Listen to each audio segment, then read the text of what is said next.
great. Well, in honor of the ocean, which was beautiful in Fukuoka today, I have a joke. What did one ocean say to the other? Nothing. It just waved. All right. Okay. Well, so I'm Jennifer Larson Hall, and I teach at Kitakisha University.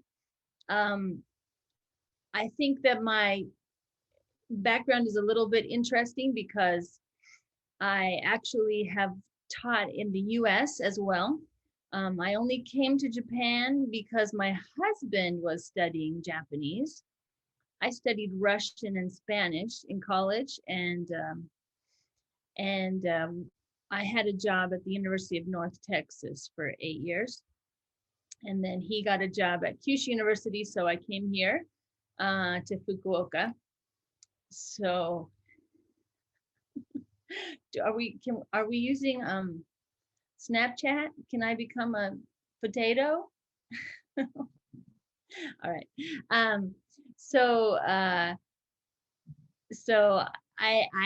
my specialty is in second language acquisition. I learned Japanese as my fourth language when I came here with my husband. I've taught ESL in the US, but not any other foreign country besides Japan. So is this anyone's experience with their students here in Japan?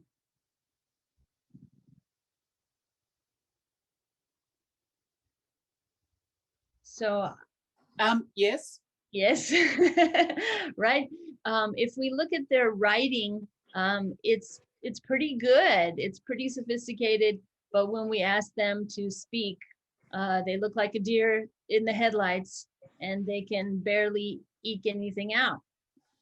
So my thought working here in Japan is, well, I like Paul Nation's idea of the 4 strands of activities that you should have in a class. And Nation says the evidence for his 4-strand idea is based on the input hypothesis, the output hypothesis, research on form-focused instruction, evidence from extensive reading and development of speaking and reading fluency. But to me, it just made sense when I first read it. You know, he says you've got 4 different types of things you should be doing in a classroom: meaning-focused input, meaning-focused output, language-focused learning, and fluency development. And those 4 should basically be balanced in the classroom. And so it seems like in Japanese classrooms, before they get to us at the college level, they're not really balanced, okay? And so, of course, we've thought or heard people say, why can't Japanese people speak English? And I'm not here, I don't know, I don't have the ultimate word on it, but some people say it's the Japanese teachers of English. I have taught students who become Japanese teachers of English, and inevitably their English is fabulous. I have met teachers of English when I go like to represent my university, and their English is fabulous. And I know that to become an English teacher at the high school or junior high school level, you have to pass a pretty rigorous test, and they seem to only accept the best students.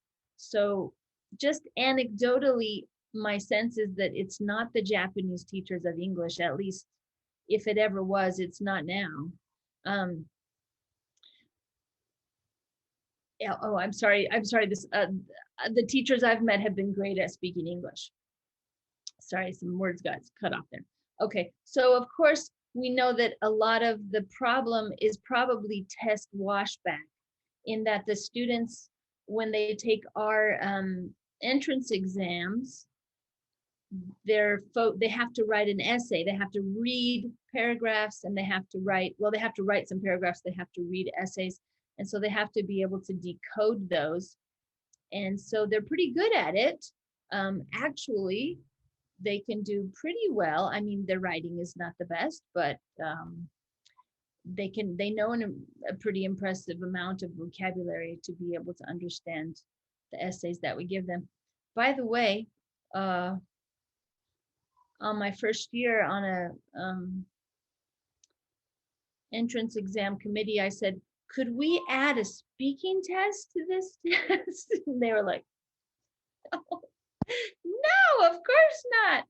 And I thought, well, when I become the head of this committee, then I'm gonna do it myself. But obviously, the more I get involved in actually making up those tests and see what they're trying to do, the more I think that might just be committing suicide to try to do anything like that. Okay, so I don't know if it'll ever change, but because those really good teachers, I think they have to focus on helping the students to be able to understand meaningful input and to be able to produce something like a summary of it. They don't get much practice speaking. And Robert D. Kaiser is a big proponent of the idea that practice effects are going to target whatever you're doing. So, I mean, I don't think it's very controversial. If you don't practice speaking, you're not going to be good at speaking, right? But I do think that the students probably have a certain base of knowledge that they could use to activate and to become good speakers of English. That is maybe that's my hope. I have a couple anecdotal stories. I know a Japanese woman who grew up in America with two Japanese parents, and she was not very good at speaking Japanese when she first got to Japan because she'd only had to understand it. And I gave her a couple tests, and after 3 months, I gave her the test again, and she had become much better at speaking Japanese. And then I also saw my own son when he was about 5 years old. We were living in Japan, and I wasn't trying too hard to make him speak English because I knew we were going back to the US pretty soon. So the last year we kind of let him just go on in Japanese. We actually couldn't understand what he was saying until he was 4. So I guess from 4 to 5, we didn't really worry about making him speak English because we knew we were going back to America. And when he first got back to the US and he saw all his cousins and stuff, he couldn't really speak English to them. But within about 3 months, he was able to use the English that he'd heard from us to be able to talk. So just from my anecdotal experience, and if anyone, I don't know how these things work. If anyone wants to jump in, do you do that or do you wait till the end? Anyway, 3 months. I'm going to say 3 months. If you've got like that certain base of knowledge, if you do like some intensive language practice, maybe within 3 months you could activate it to work toward a different skill that you haven't been practicing. Okay. So today I'm going to talk about fluency. Okay, so I'm saying that my idea was I want to help my students with fluency, and because their practice has been so skewed toward, I think, meaningful input, but also probably a lot of language learning focus, I want to skew it the other way in my classes and give them a lot of meaningful output practice and fluency practice. So first, let's think about what is fluency. And a recent article by Tavakoli and Uchihara defines it this way. But generally, it's going to be measured not just by the speed of speaking, but also by the number and length of the breakdowns. So like if there's long pauses, usually more than 3 seconds, those will be counted as breakdowns. And then looking also at the number of repairs that people are making when they're speaking. That's if someone's going to do formal research in fluency, and I have done some research like that with a graduate student, but in this case, the study I'm going to talk about today was a more informal study, and I just used a measure of words per minute. So in rigorous studies, they're going to be looking at syllables per minute, but that would have involved a lot of analysis on my part, and I was trying to get my students to do the analysis. So I just had them record themselves, transcribe it, and then write down how many words they could count. And it's just a rough measure. Obviously, it's not a rigorous study that I was doing now. Okay. So trying to think about what we can do in the classroom to achieve fluency. I like Skihan's ideas about balancing fluency, accuracy, and complexity. Skihan says that we have cognitive limits. So if we're trying to focus on fluency, we're not really able to focus on accuracy and complexity at the same time. We're going to have to give somewhere. So in my classroom, I told my students, I'm not worried about your grammar. I'm not worried about accuracy. Obviously, they aren't 100% grammatically accurate, but I told them I don't care about that. What we're going to focus on in this class is helping you to become more fluent at speaking English. I did not worry about complexity either. Of course, the idea is that fluency could become a more automatic process if the speaker is able to process the language and to use the language without having to think about it so much. So the ultimate goal, of course, is to head toward a balance of fluency, accuracy, and complexity. But as I said, I was trying to emphasize the fluency. So probably a lot of you have heard about the 4-3-2 technique that Nation talked about in his 1989 paper. I actually just looked at this paper, and this is almost 1990. I don't know about you, but I think about research. I've been told that research in second language acquisition kind of got started in the 1970s. So you might expect that research in 1989 would be pretty sophisticated. This paper was not like statistically not very sophisticated. He said he had, at one point in the paper, he said he had 6 participants, and one point he said he had 8 participants, so I don't know which one it is. And then he talked about how everyone except for one participant increased their speaking speed over the 4-3-2 technique. But he didn't actually give any numbers except for one participant who he named Speaker P, who started at 86 words per minute, and he was working with words per minute. And the second time that Speaker P spoke, he or she spoke at 100 words per minute, and the third time 127 words per minute. And that's all we got as far as numbers in that paper. So actually that really surprised me. But even the 1990s, we're really kind of coming along.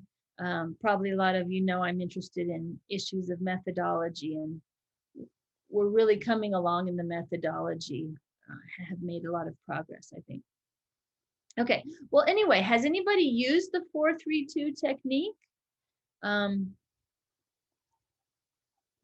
Anybody?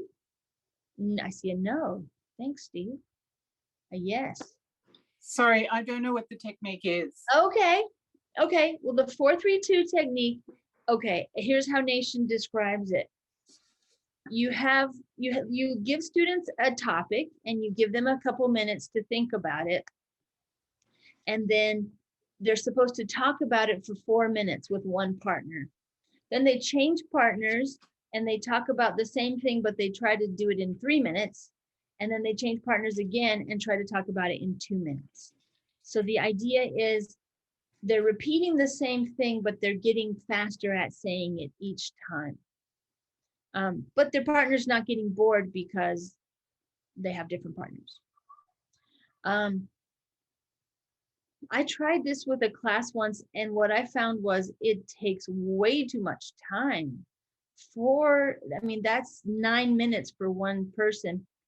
And Nation doesn't say, like, when Nation describes this in this paper, he talks about the person who speaks for 4 minutes, then changes partners and speaks for 3 minutes, and then speaks for 2 minutes.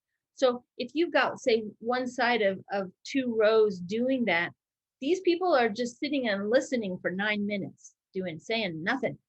And I don't like to have my students doing nothing for 9 minutes when these students are doing everything. So then that means, okay, so then you say speaker A will speak for 4 minutes and speaker B is going to speak for 4 minutes. So now we've got 8 plus 6, 14 plus 4. We got 20 minutes to get through one thing. It's a long time. And so I just found that burdensome. I usually limit speaking to about 1 minute, 1 or 2 minutes. If 1 minute, if I'm doing like one person, or 2 minutes if it's a little more complicated, perhaps. So I did not use that technique, but I do think that the repetition and the whole concept of saying the same thing to a different partner could be a useful way to increase fluency.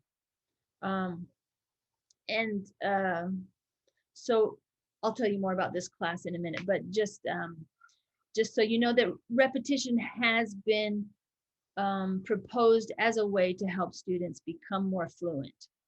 Now, that obviously will help them to become more fluent with whatever they're saying. I mean, at least in this study with 6 or 8 participants, everybody but one person became more fluent doing that. But really we hope that it generalizes to a larger, to their normal speech. Okay.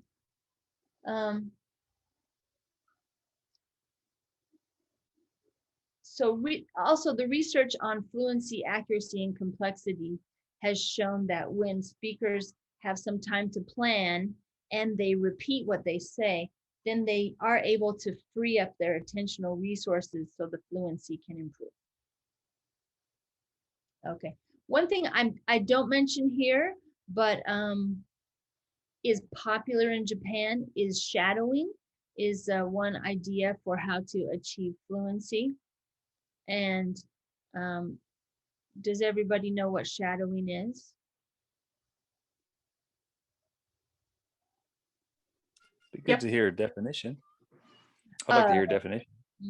Well, shadowing is just listening to something and then trying to repeat it as soon as you hear it. Instead of waiting for the whole utterance to finish, you start repeating it so that you're having to listen while you're repeating it.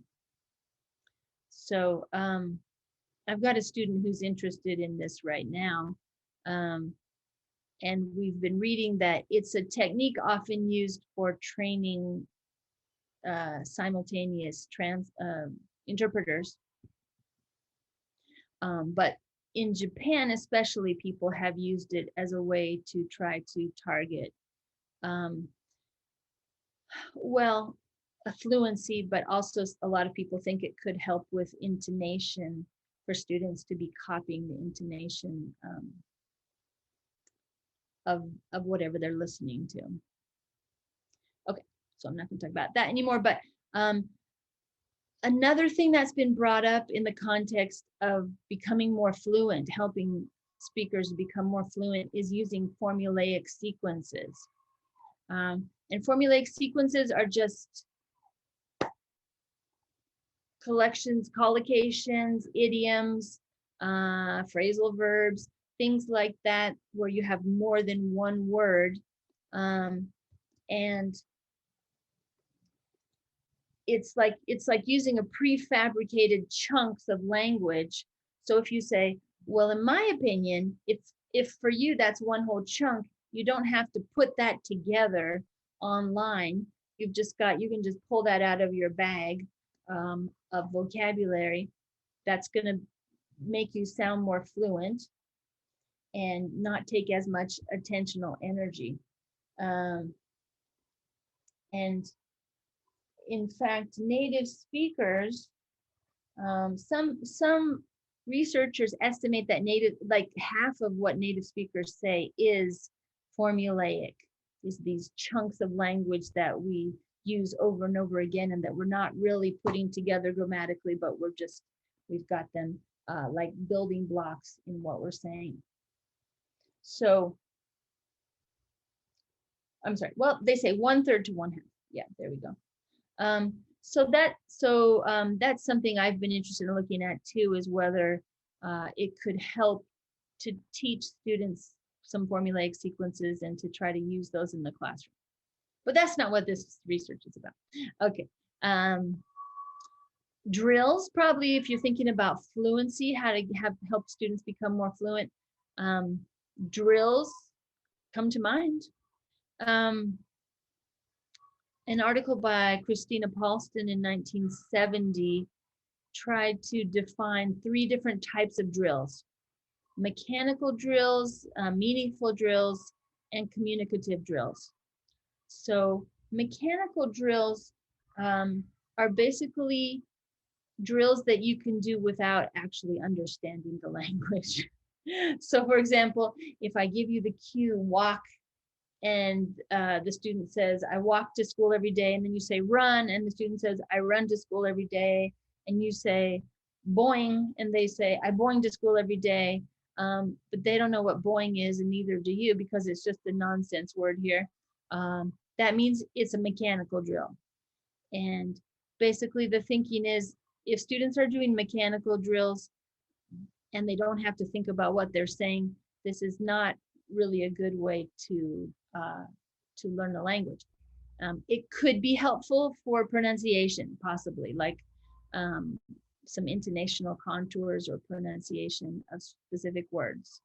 But in general, mechanical drills should probably be avoided if you're trying to help students become fluent. However, meaningful or communicative drills could be one thing that you could use to help with fluency. A meaningful drill is where the teacher has control of the response, but the student can't complete the drill without fully understanding what he or she is saying, and they have some choice in the answer. So comprehension type questions or answers based on assigned readings would be meaningful drills, as well as things where you'd say, like, where's the book? And the student would see it's on the table, so they have to answer it's on the table. But if you said, where's the boing? And they don't understand it, they wouldn't be able to do it. So the mechanical drills, you can tell something's a mechanical drill if you would substitute a nonsense word and they could still do it. Then, and I have to admit, so I told you that I studied Russian in I studied Russian, and then I actually taught Russian to undergrads, and I really didn't know anything about teaching a language then, and I think I used a lot of mechanical drills in class with Russian. So not a good idea in our thinking now, but probably pretty common in language classrooms. Okay, so best to go for meaningful drills where students would have to think about it, even though you're controlling what kind of response they'll give. Or communicative drills, you're not controlling the response. The student can choose what to answer, but basically the control lies in the stimulus. So what did you have for breakfast? It's not really free communication because we're still doing like a cue response. What did you have for lunch? What did you have for dinner? If we were, say, practicing food and stuff like that. The student can choose what to say, but it's still basically a drill format. Okay, So I think those things could be useful in the book that I co-authored with Steve Brown, where at the end of every chapter we talk about things that teachers could do. We give some ideas for different kinds of drills that could be used with students, and so I think that could be helpful for fluency. All right, I'm going to take a drink. So I think that more and more in my teaching, I want to tell my students why I'm doing the things that I'm doing. I want them to kind of become involved in that. And I always tell them that Americans are pretty impatient. And if they speak really slowly, nobody wants to listen to them. So I tell them, you know, fluency is something you should want to improve so that people will listen to you. Okay. And I speak Japanese, and I know that I speak Japanese more slowly than I speak English. And it can be a little bit nerve-wracking to try to get those words out when you're, you know, you're searching for them. But I don't want to put too much pressure on them, but you know, they have to, you've all been there when they're taking, you know, minutes and minutes to begin speaking. So I'm trying to emphasize to them that fluency is something that matters in the real world. Another reason for becoming more fluent would be a study done by Derwing, Rossiter, Monroe, and Thompson. Now, Derwing and Monroe have tried to incorporate the idea of comprehensibility, intelligibility, and accentedness. So in a lot of studies, people judge the accent of non-native speakers, and they thought that wasn't enough. They want to also get at some other ideas. So like they said, sometimes a non-native speaker might have a really heavy accent, but a native speaker would say, but I can understand them pretty well. I mean, I don't really have trouble understanding them, even though they have an accent. So that's the comprehensibility. The comprehensibility is basically a subjective evaluation of how easy or difficult the speaker is to understand. Accentedness would be a subjective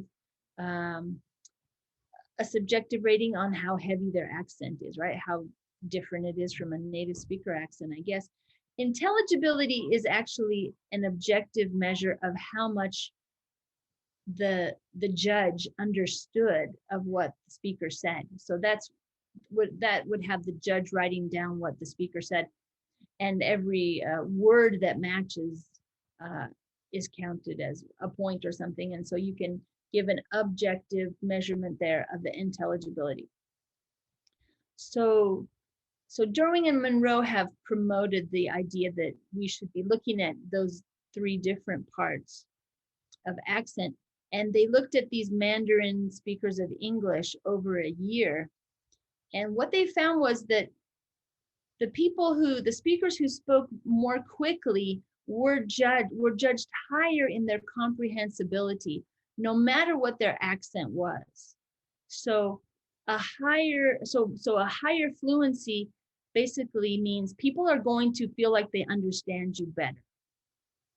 All right, so there's two good reasons there, at least I thought of, to tell my students why they should work on their fluency, so that people will listen to them and so that people can understand them better.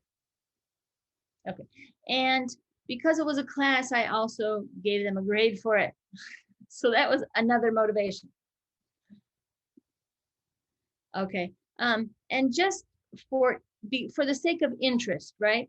I want to tell you how fast native speakers and non-native speakers speak. Now, I told you in my study, I had my students count the number of words they spoke per minute, but in more rigorous studies, they look at syllables per minute, and the native speaker says native speakers can produce between 270 to 300 syllables per minute. As far as non-native speakers, I have 3 different studies that looked at non-native speakers. These were all with non-native speakers living studying abroad. A study I did with a master's student, we found that we had two groups, a control group and experimental group, and they started out about 135, 140 syllables per minute. And they did a 5-week class with us.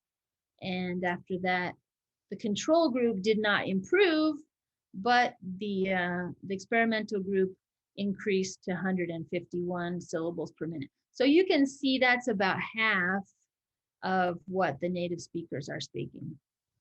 Towell, Hawkins, and Bazargui looked at people who were studying French, living in France over the course of a year, and their speaking rate was between 137 and 157 syllables per minute. And DeJong and Perfetti also looked at non-native speakers studying the US. These people were more fluent. They started out 194 to 290 syllables per minute, and they increased a little bit, but it was only a 2-week study. So anyway, so you can see that's going to be kind of that I would say that's probably on the high end. Our Japanese students are not probably speaking that fast. You'll see that my students, and this was at Fukuoka Jo Gakuin, were speaking about, I would say, I think it was about 42 words per minute on average. Even if you double that, even if you say most English words are 2 syllables, which I don't think they are, but that would still only be like 84 words per minute. So syllables per minute. So of course these people were studying overseas as well. So that's just to give you an idea of how, if we're looking at fluency by how fast people speak, what it would be. Okay, so so in this class that I reported on in my study, it was in the published in the SCEM. I decided what I was going to do in the classroom was tell my students they were going to have speaking tests. This was a year-long class. They were going to be with me for a whole year. So they had 5 different topics during the semester, each one for 3 weeks. And they would have a speaking test at the end of those 3 weeks. And they would know the test questions in advance. So for example, we did a topic on jobs, and they had to imagine that they are being interviewed for a job as a secretary at Fukuoka Jo Gakuin, and tell me why you want the job and how you fit the job description. And we did a topic on dating, and I said, explain what kind of person you would like to date, talk about their personality and achievements, and also describe what you think is a fun date. So they would know those speaking tests in advance. And I think I'm going to talk about that more in a second. So let me just say that, so at the very beginning of the semester, on the first day, I had them come into class and I said, I want you to introduce yourself to me in 1 minute. Take out your phone and record it. Okay, go. So they all recorded their introduction. I didn't tell them what I was doing with it. And when they finished, I said, okay, now I want you to transcribe that and count how many words that you used. So they did that, and that's what they gave to me, and that's what I'm calling their pretest. And then at the very end of the year, I asked them to do it again, and I didn't tell them I was going to have them do an introduction. And then they did the same thing. Okay. I did tell them after they'd done the pretest, I told them that 15% of their grade was to get a higher fluency level at the end of the year than they did at the first of the year. So I guess they knew that I was going to do it again. Well, I actually did 2 different types of tests. I did of speaking test. I did an introduction, and then I gave them a topic that was more difficult. That was one of the things that we were going to talk about during this semester. So I call that a topic test. And I can't remember now why I didn't have them do that at the end. But anyway, so really the only one I have for the pre and the post is the introduction. Okay, but that was 15% of their grade to improve their fluency over the course of the year. Okay, so I had those, as I said, during each semester, I had 5 topics that we spent 3 days on, which would be 3 weeks. Sorry, that can't be right. If we actually, this class met 4 days a week. So I'm sorry, that was my mistake. We spent 3 weeks on it, so we must have spent like 12 days. Is that right, Jay? Jay, remind me. Did I only see them once a week? You saw them twice a week for 11 weeks. I saw them twice a week for 11 weeks. Okay. And then I saw the same students twice a week. These were the Eagle students. Yes. We only saw them for 11 weeks? Roughly, maybe an extra week for exams. I was looking at my syllabus and I thought I had 15 weeks. Anyway. Okay, whatever, it doesn't matter, But thank you, Jay. So I saw them twice a week. Let's say I saw them twice a week. So for 3 weeks, I believe we did this, and I went out and asked native speakers the same questions. And so I had listening activities where they would listen to people talking about the same things that we were talking about. And of course, we did some speaking activities, and we did speaking lines, what I call the speaking lines, where they lined up and they talked to a person about some part of that whole question. So like maybe describe what you think is a fun date. Okay, so I might get them up and at first have them do some listening activities to other people talking about what they think was a fun date. And then I would get them into speaking lines and have them talk about what they thought it was, and they would talk to their partner for 1 minute. Okay, so I didn't do that 4-3-2 thing, and I didn't actually try to make them go any faster. I just asked them to repeat the same thing to a different partner several times.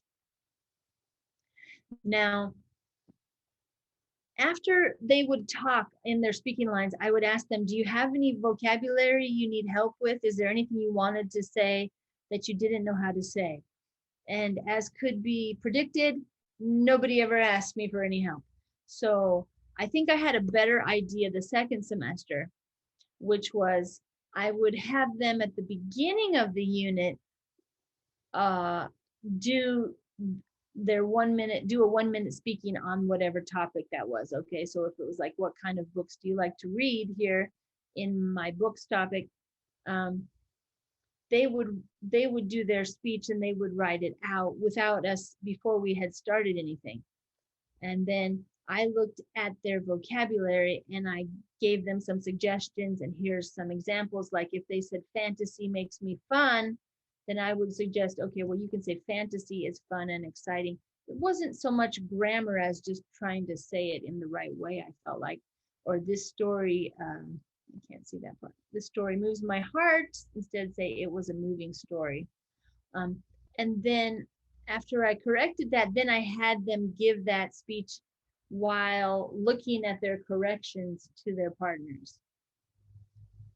Okay, so that was part of it. And then I told them, you need to use some of this vocabulary that we're learning and listen to the listening and try to give more depth to your topic. And at the end of the 3rd week, then we had the speaking test.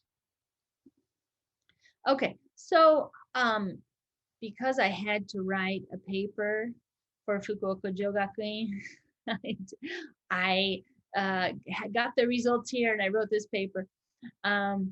So this topic pre-test, remember I said they all talked on there were like 4 different topics, and I assumed they would not use as many words per minute as they would for their self intro, because you're used to introducing yourself and you're more used to being able to say those things. So I only have their pre-test scores for that. But if you look at the pre-test versus post-test for this introduction, just on average, they improved by about 25 words per minute. So that seemed pretty good to me. I think I can't remember what I told them. They had to improve certain level, I said, and then they got a certain number of points. Of course, the standard deviation is pretty big here, and I had 51 participants. Okay, and I like graphics, so I'm going to show you the data in a couple different graphics. So the box plot, the box plot here shows the median score on the pretest is about 42 words there, and then the median score on the post-test is closer to 70. The red square is the average score, which is close to the median, and shows the one standard deviation in either direction. And then the blue dots are the individual scores. So you can see I did have, even though the average is right here, I did have a wide variation. I had people who could only say 20 words in 1 minute, which a minute's pretty long. It's pretty hard to say only 20 words in 1 minute when you're introducing yourself. It's like, I live in, it's like that. Okay. And I did have a couple people up here over 60, a few who could say more than 60 words in a minute at the pre-test. And okay, let's look at that in a different context here. So this is a parallel coordinate plot where you can actually see how each individual person's data lines up. So as you can see, some of these people who could only say 20 words at the beginning could still only say 20 words at the end. This big black line is the average, though, the average of all of those. And you can obviously see the trend is up, is to increase from the pre-test to the post-test. And then you might think maybe over 60 words a minute, it could be difficult to increase, but actually most of my people who were over 60 words, okay, well, let's see, about half of them could go up, or they didn't go down, but some of them just stayed about the same. I think I gave them a break on that when it came to their grades, if they were already fairly high, at least for my cohort here. They maybe didn't have to increase by 15 words per minute or 20 words a minute if they were already pretty high. Okay, so here's some examples of the improvement they had from pre-test to post-test. I did not target self-introductions in my year-long class. We talked about different topics, like I said, reading or dating or jobs, things like that.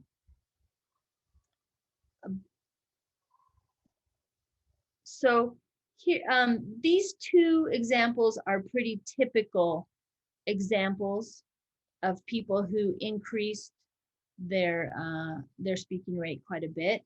So you can see, I'm not going to read those for you. You can read them.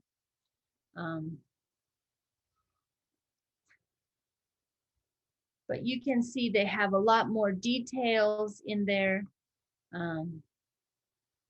They usually keep the same kind of information, but put in more details because they have more time because they're speaking more quickly.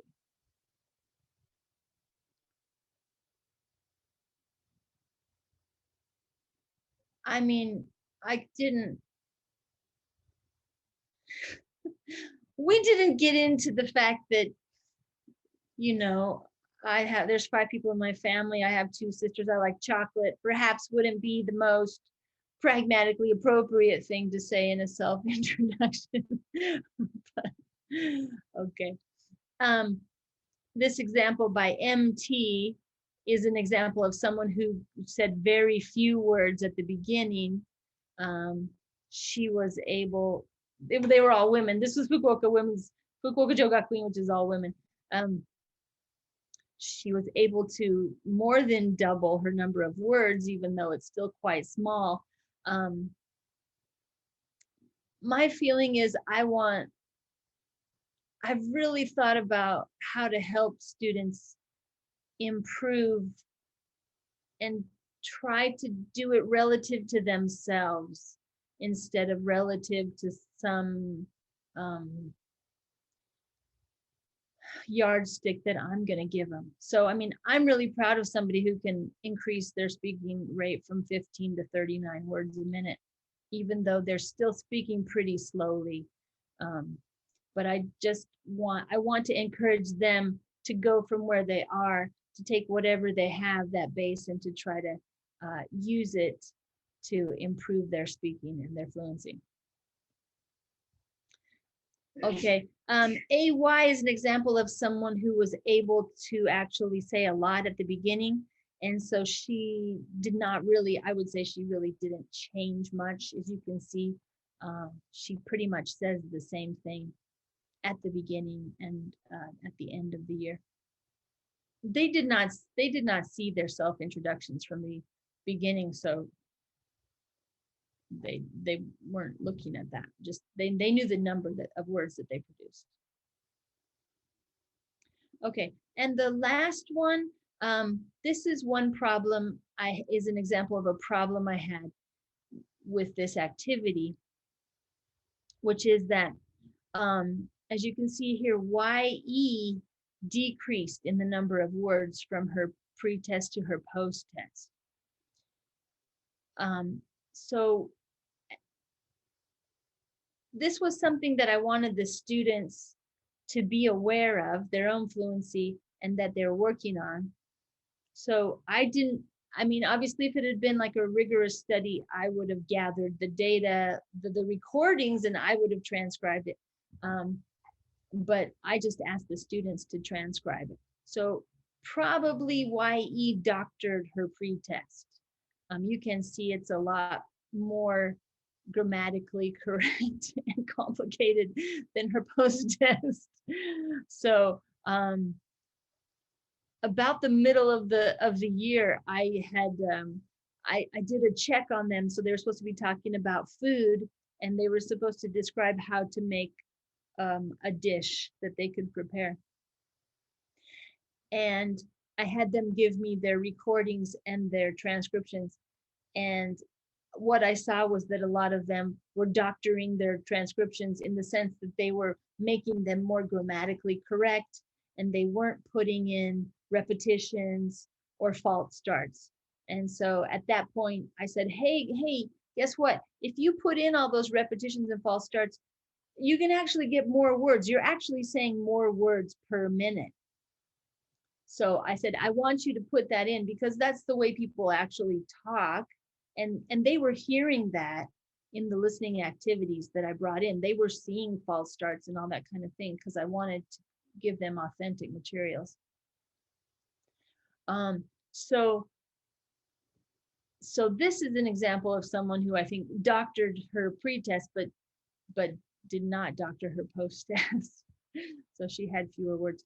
But since I was aware of that, I did check to see that if any of the post-tests had a lot of fillers and false starts and stuff like that, because that could have artificially inflated the number of words from the pre-test to the post-test. But only like 8 people had transcribed that, and it came to an average of about 2.4 words. So it could have added something to the post-test, but not a whole lot. But if I was going to do this again, that's something I would be aware of and try to emphasize to the students at the beginning is, put in everything that you said, including the Japanese, because there's Japanese too.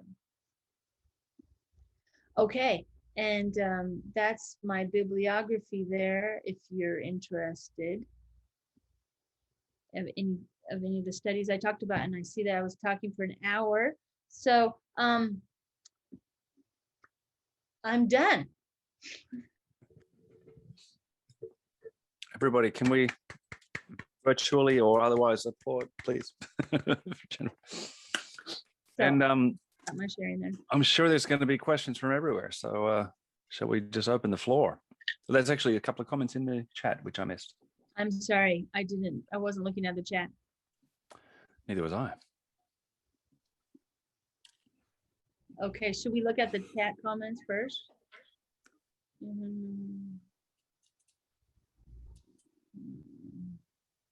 Oh, this is kind of scan papers available. Thank you. Okay. How do we increase the opportunities for speaking for our students? Yes, they all have a 6-year base, but they're not going to target, so they're not getting immersion.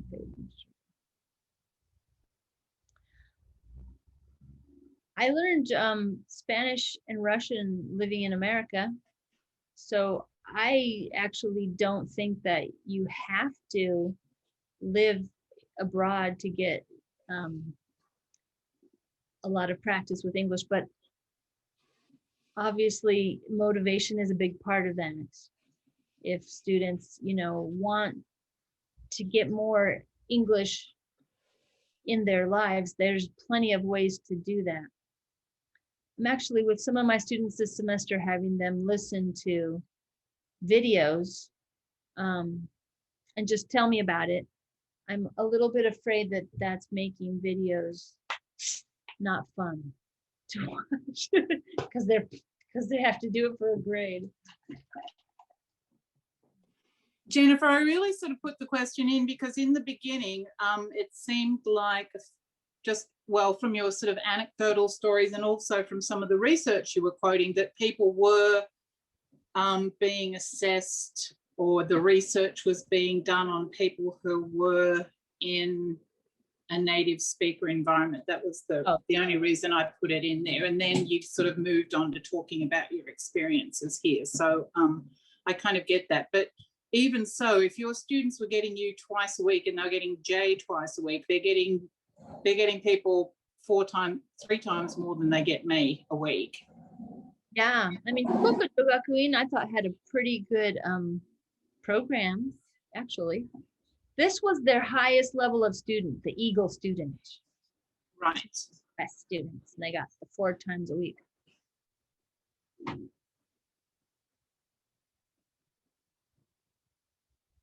So thank you. Like the best scenario there.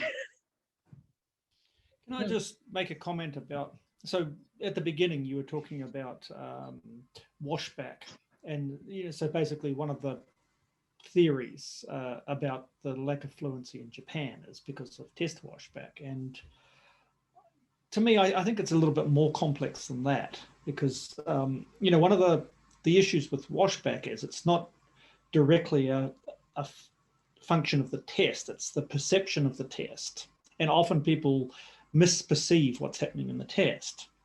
So I think so I started out working on actual speaking tests, which are really a fluency-based test. It highly rewards fluency. But in Japan, I think people misunderstand and they think it's a test of accuracy. And so people become very disfluent because they're afraid of making mistakes. And my feeling is in Japan, there's just this huge emphasis on being correct.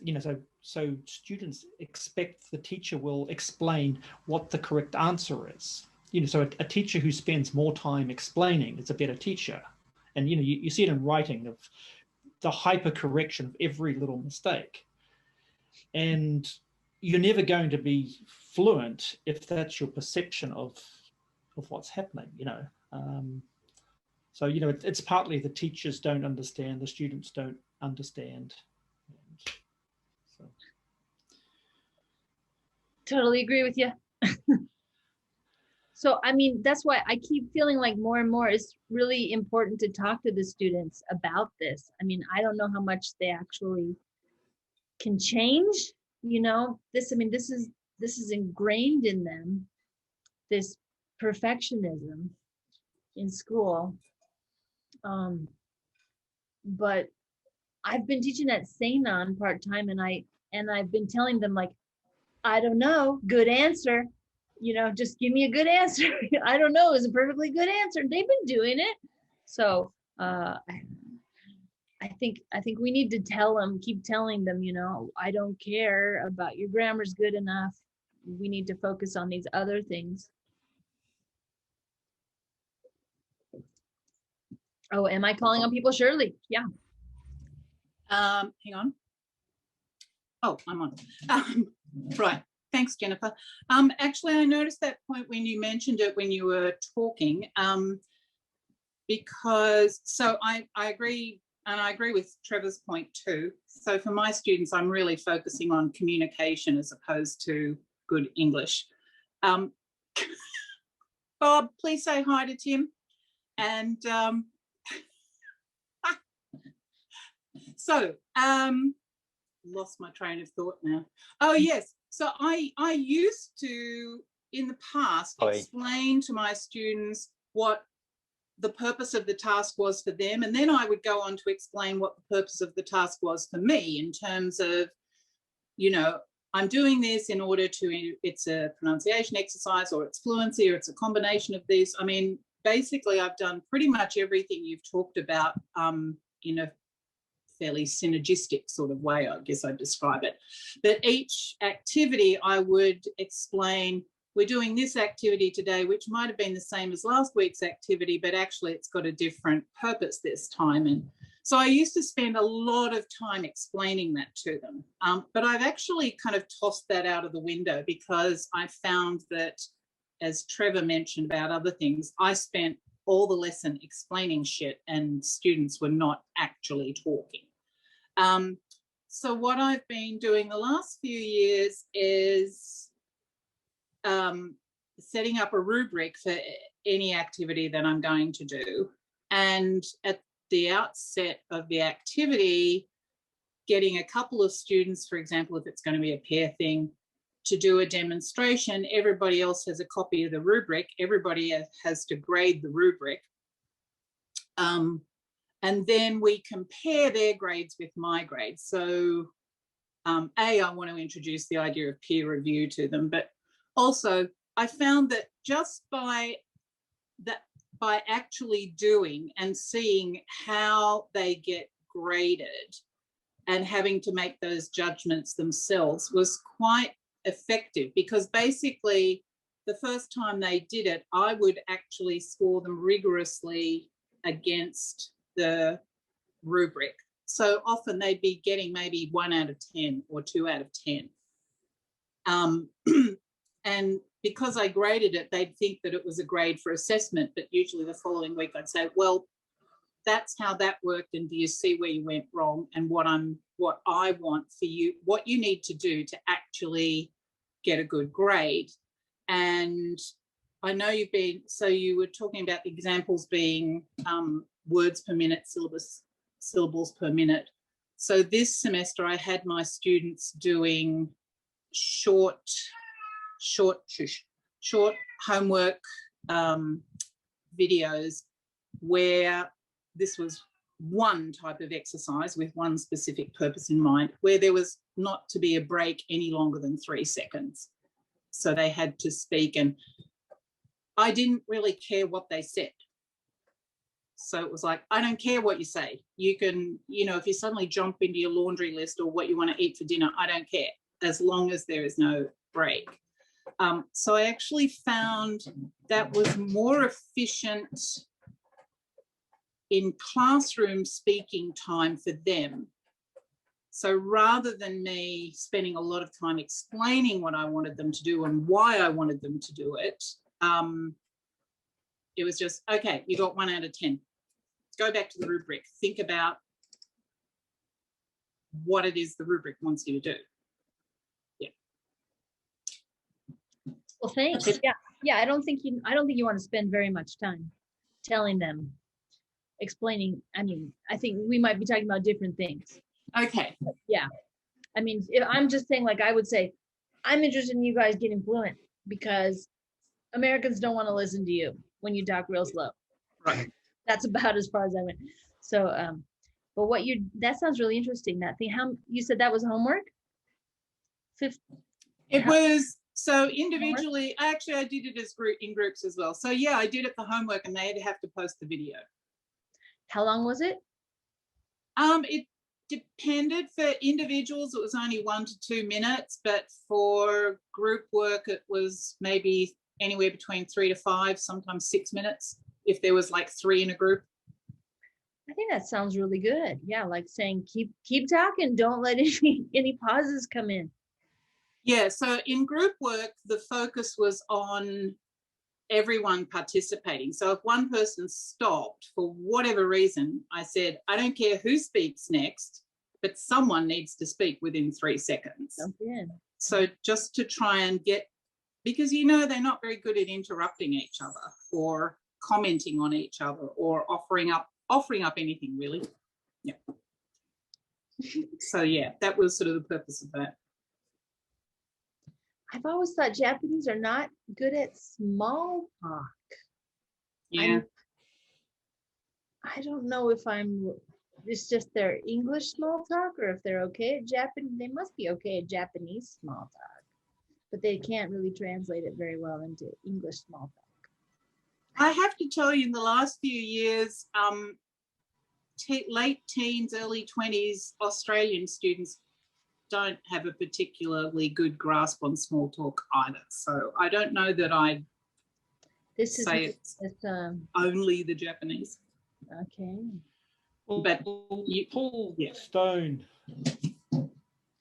Stone has been working on classroom interaction, and one of his frustrations is you walk into a classroom and there's a bunch of students sitting there chatting in Japanese, obviously, and then as soon as the English class starts, that just disappears. Okay, and so one of his observations about the interaction is that the English interaction isn't actually dialogic in the true sense. So it's two people talking, but it's actually two people taking turns giving monologues. So one person gives a monologue and the other person gives a monologue back. Whereas being dialogic requires, adapting to the other person. And so, Mike McCarthy has this notion of confluency. So it's not just fluency, it's the interweaving, people or a group of people interweaving, and often interrupting too. And that just seems to be quite lost in the English classrooms in Japan. But, if you listen to students talking among their peers informally, they seem to be very fluent and they're doing all the stuff, but they just don't, see it as being part of English, I think. I don't know. I don't know why, but I think that's a really good point, Trevor. And one thing I've noticed, because when we're online, is students will answer a question either from me or if the question comes from another student and then immediately mute their microphone. It's like, I gave my one answer, I'm done. Exactly what you're saying, Trevor. There's no sense that we're participating in a conversation. Okay, I'm going back to this chat here, and Bob asked, were the students told in both the pre and post test to write or speak? They were speaking as much as they could in the allotted time. Yeah, said introduce yourself and say as much as you can in 1 minute. Was this done pre-corona? Yes. Yeah. Long time ago. I think I published it in 2015, so I probably did it in 2014. Boing is a word.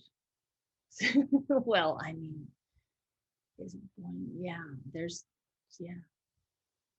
So I just had to put that in. It's one of the few times I was backed up by my parents. I was writing boing, boing, boing, and my teacher said that was wrong. And my parents said, no, that's the way she talks. That's exactly what she meant. So I got it marked right.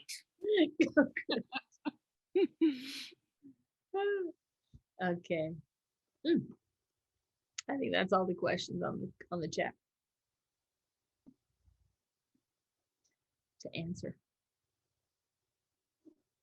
Bob Sanderson raised his hand. Yeah, I have a question. It sounded, am I correct in that you were saying that you thought meaningful drills were not effective, or what we? No, I would say meaningful drills are, I think meaningful drills can be part of trying to increase fluency. Yeah. Mechanical drills. I wouldn't use mechanical drills. Okay, got it. All right. Yeah. Because I was thinking of like some meaningful drills that come to my mind are, for example, trying to get students to learn me neither instead of always me too. So mixing up, just have a list of things you like and don't like, and in pairs repeating the same sentences, just very, very simple pattern practice like that, right.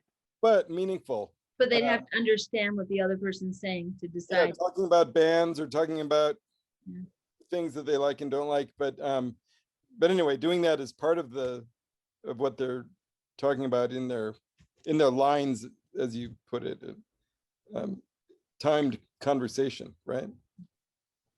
I see people are asking in the chat, can't mechanical drills have meaning? No, the point is the mechanical drills, you do not have to understand the meaning to do them. That's why you can substitute a nonsense word for it.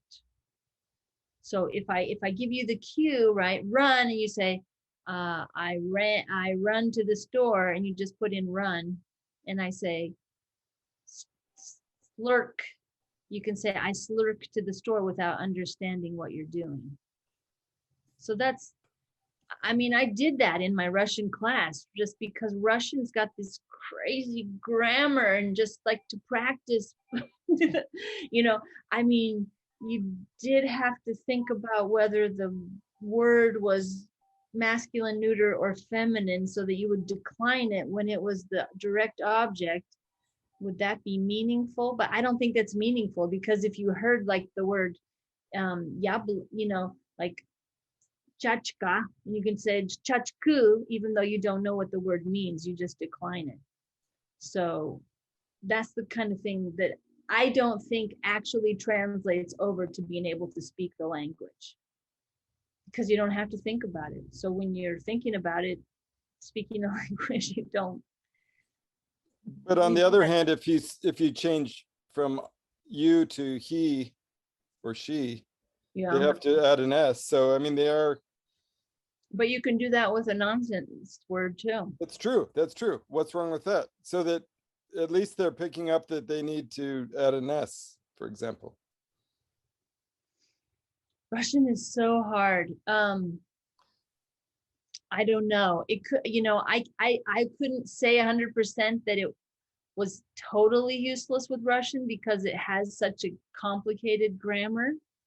But I think I would rather give students something they have to understand the meaning of to do it.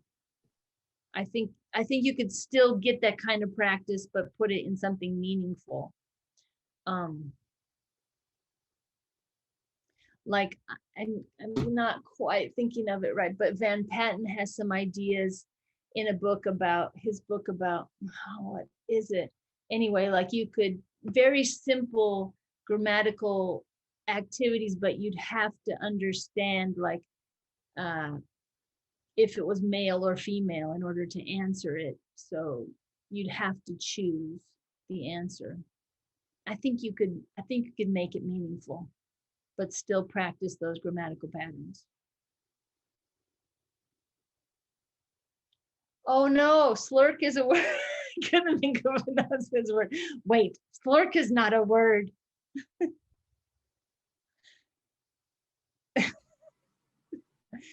Have you used any of these techniques online? Yeah, define slurk. Who said slurk is a word, Bill?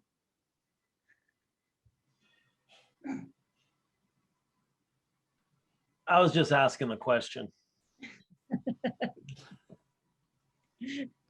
So That I'm was just gonna Lurk lurk away right now.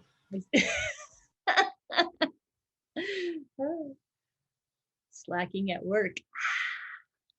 No, seriously. I just made it up. What? Okay. Surely I have not used any of these techniques online. I'm working at it. My university now, I'm basically teaching content courses. So now I'm teaching phonology instead of teaching English to students. So yeah, I'm not doing the same kinds of teaching that I was there at Fukuoka Jo Gakuin. So one of the things that comes up about meaningfulness is that if you look at systemic functional linguistics, there's a separation between interpersonal and ideational language. And you know, native speakers don't kind of realize this, but you know, part of the function of language is to give information, but a huge important part of it is actually to negotiate, you know, our identities and our relationships, right?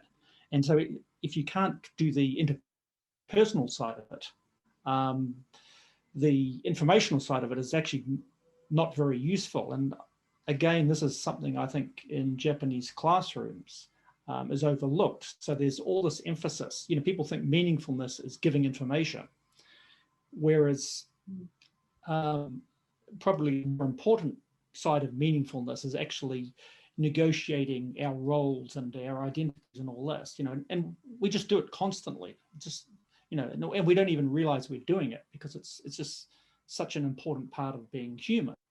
But our students can't do it in English, and so they tend to fall back into their Japanese sort of identities and roles and stuff.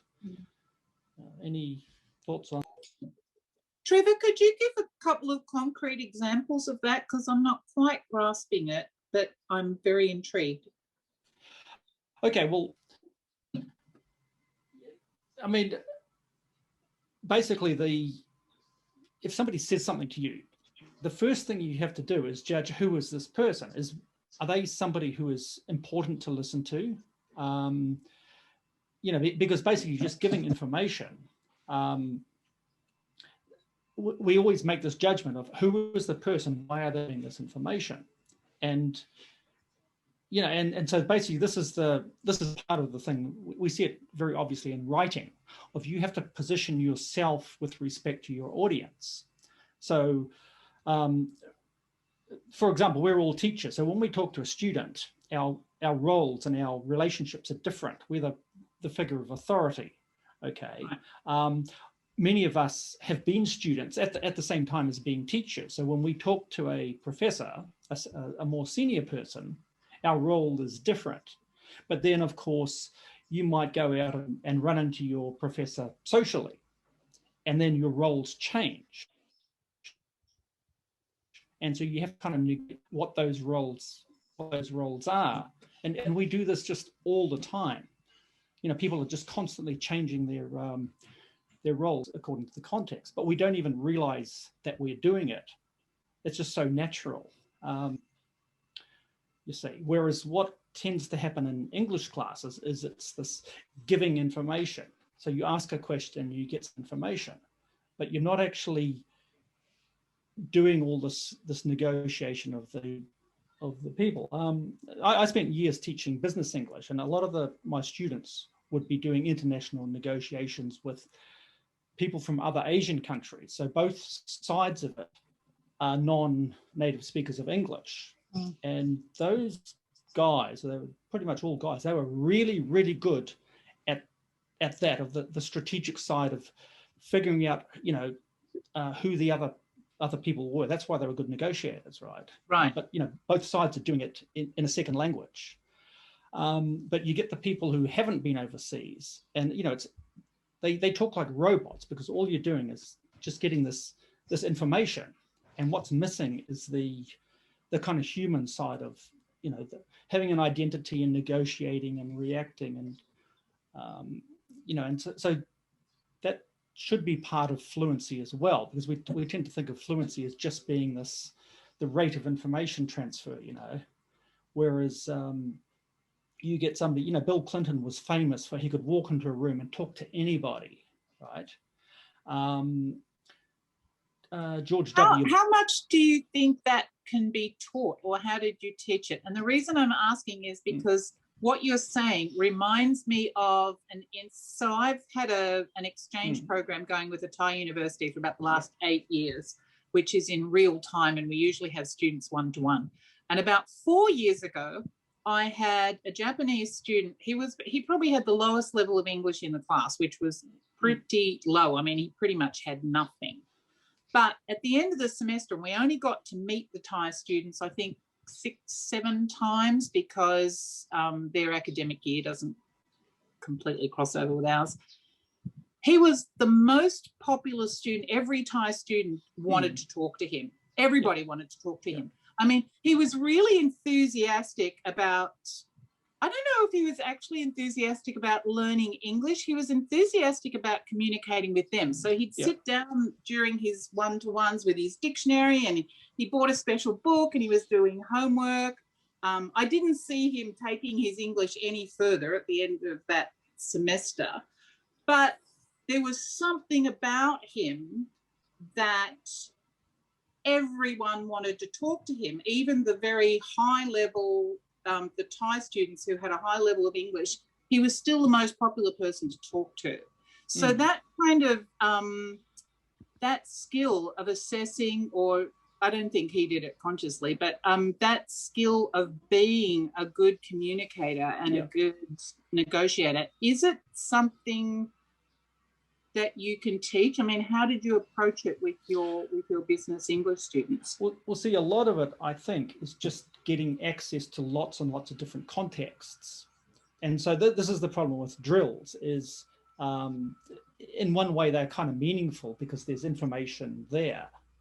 But, you know, a lot of textbooks are very poor on context. So they're focusing on kind of grammar and correctness and in providing information, you know, so their idea of a communicative task is a question answer type thing, which is really very unnatural. You know, we don't do it that much. We don't sit there grilling each other, you know. Whereas, it does feel very. Whereas, you know, especially with when you have extensive input, you just need lots and lots and lots of different contexts, and seeing, you know, so my daughter's like 10 and her English is pretty good. She watches lots and lots of TV shows, movies and stuff, you know, so you have kids interacting with adults and adults, you know, and so I think you need that exposure to a huge variety of contexts. So you're seeing how people adopt identities and change in their roles and how they negotiate. But, you know, so you can teach it in the sense of explaining stuff, but, you know, you just need masses and masses of exposure, I think. That's my... Yeah, again, McCarthy talks about this. He talks about small talk makes big talk possible. Basically, the small talk is necessary for opening up lines of communication and lines of trust and things like that. And then you can actually go on from there.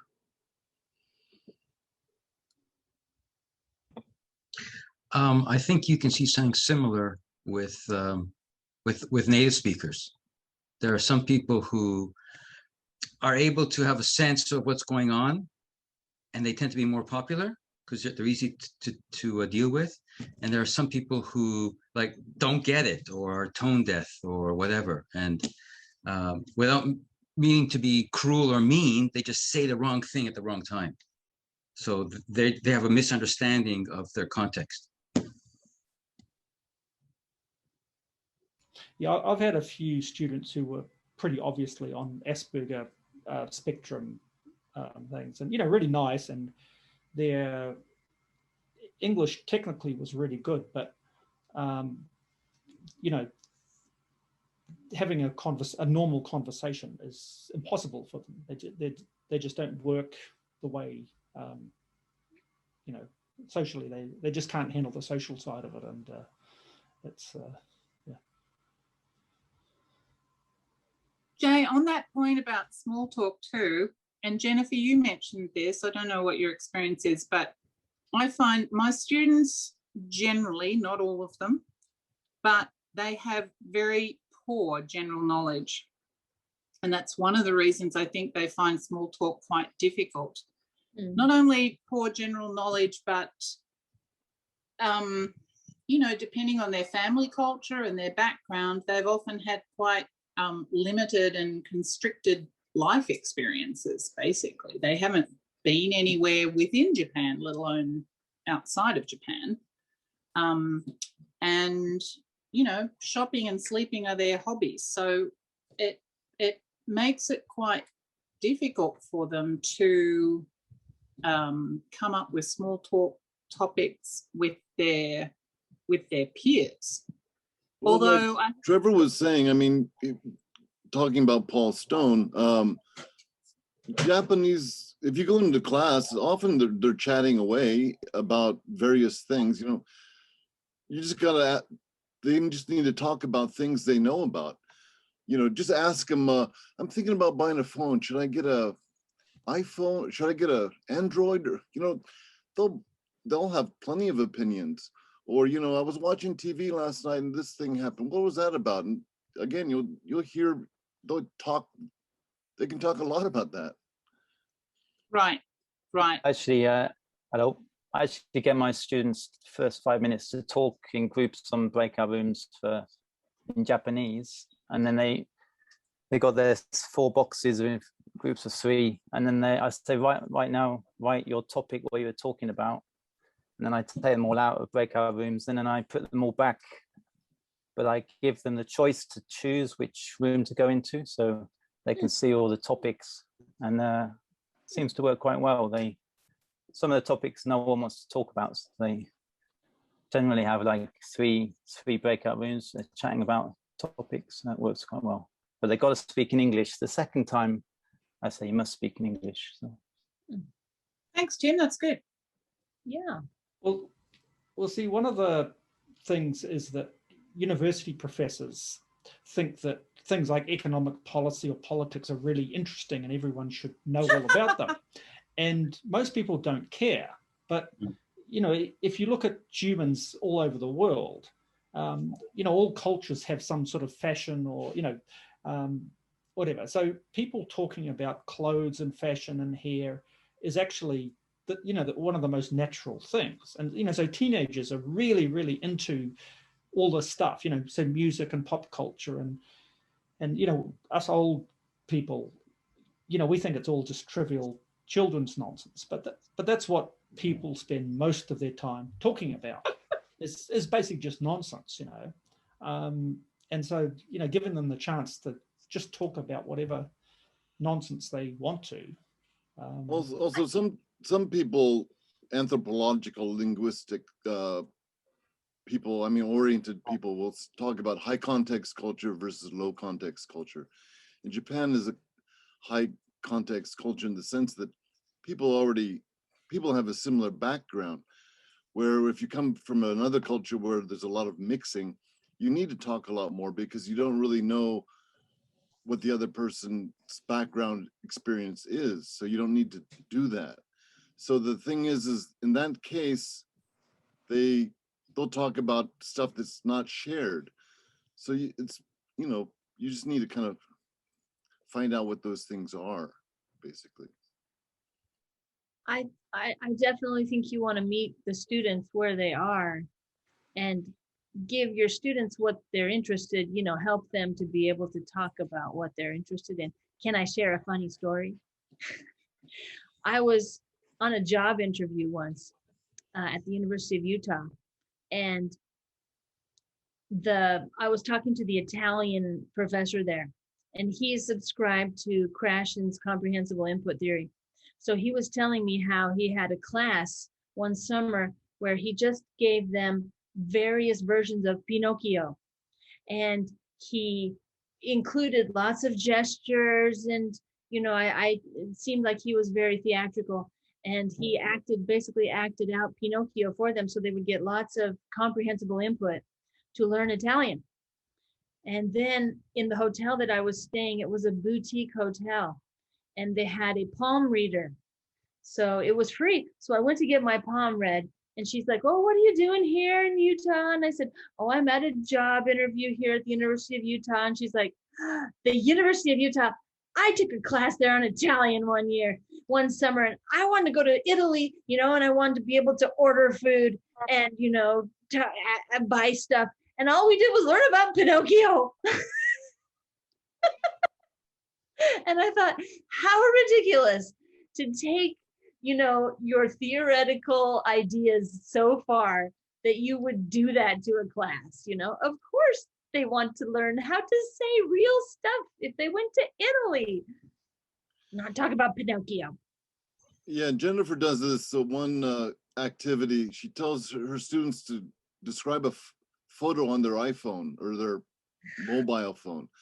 Of course, you can choose a good photo from your collection of photos, and I don't think there's any problem talking about that, for as long as you'll let them, basically. That's right. I forgot I did that.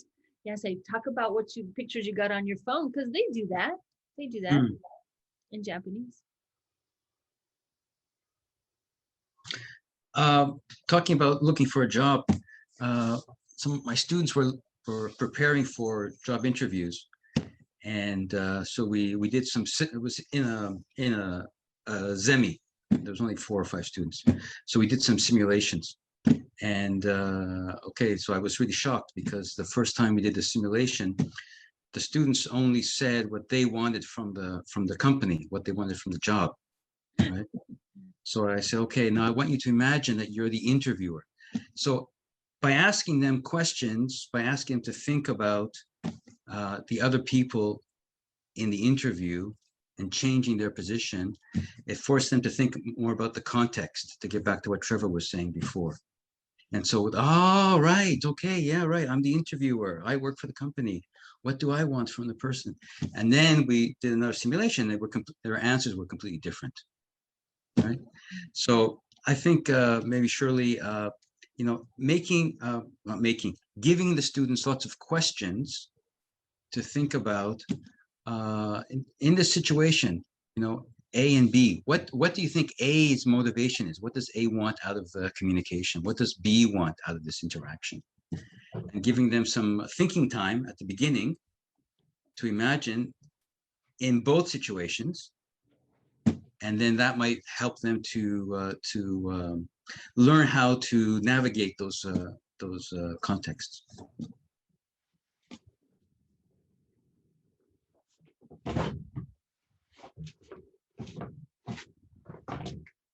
Sorry, I should have muted.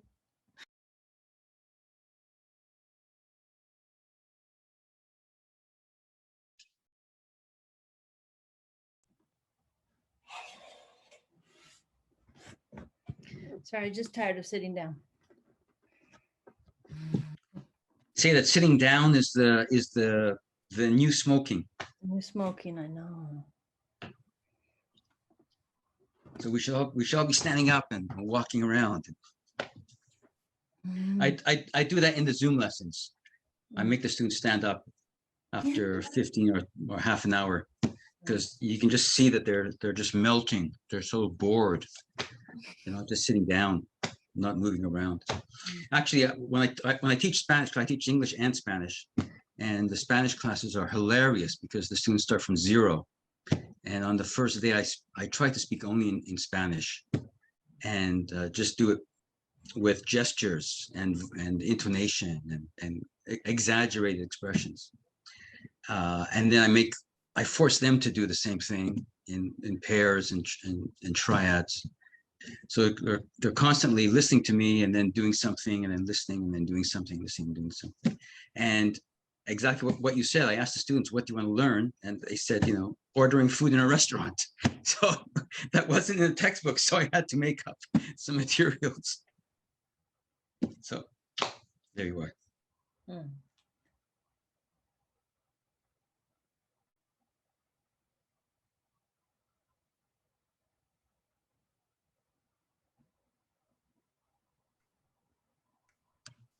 That's more than 3 seconds. Someone speak quick. I was going to say, if we have no more questions, we can turn off the recording and move over to the social aspects of the evening if you want to. We have one more round of applause for Dr. Jennifer Larson Hall. Thank you. Thank you, Jennifer. Thank you. For attending. Apologies for arriving so late. We didn't notice until now. Yeah, well,